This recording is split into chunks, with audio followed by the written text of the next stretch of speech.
1 চামচ flax seeds দিয়ে 1 cup জল দিয়ে আমি একটা জেল বেস বানিয়ে নিয়েছি।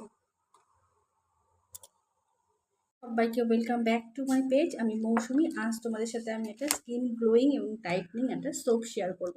তো তার জন্য আমি প্রথমে সোপ বেস নিয়ে নিয়েছি। এবার এটা কী করে রেডি করবো চলো দেখে নিই। এখানে আমি আমার মেজারমেন্ট অনুযায়ী সোপটাকে একটু কেটে নেবো। তারপর সেটা ডবল বয়লিং মেথডে আমি জিনিসটা বয়েল করতে বসিয়ে দেবো। এখানে আমি এতটার মতো সোপ বেস নিয়ে নিয়েছি। এই জিনিসটা আমি ছোট ছোট স্লাইসে কেটে নেব। যতটা ছোট কাটবে ততটা করবে তোমাদের জিনিসটা বয়েল করতে সুবিধা, আর তাড়াতাড়ি জিনিসটা বয়েলও হয়ে যাবে।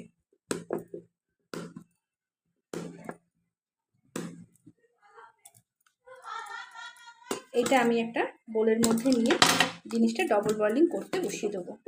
তারপর যাব আমি সোপের পরের স্টেপে। চলো বয়েল করতে বসিয়ে দিই।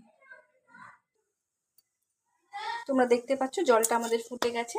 এর মধ্যে আমি আমার সোপ বেসের বাটিটা বসিয়ে দিলাম। এই জিনিসটা আস্তে আস্তে মানে গলে যায়, তারপর আমি যাচ্ছি পরের স্টেপে।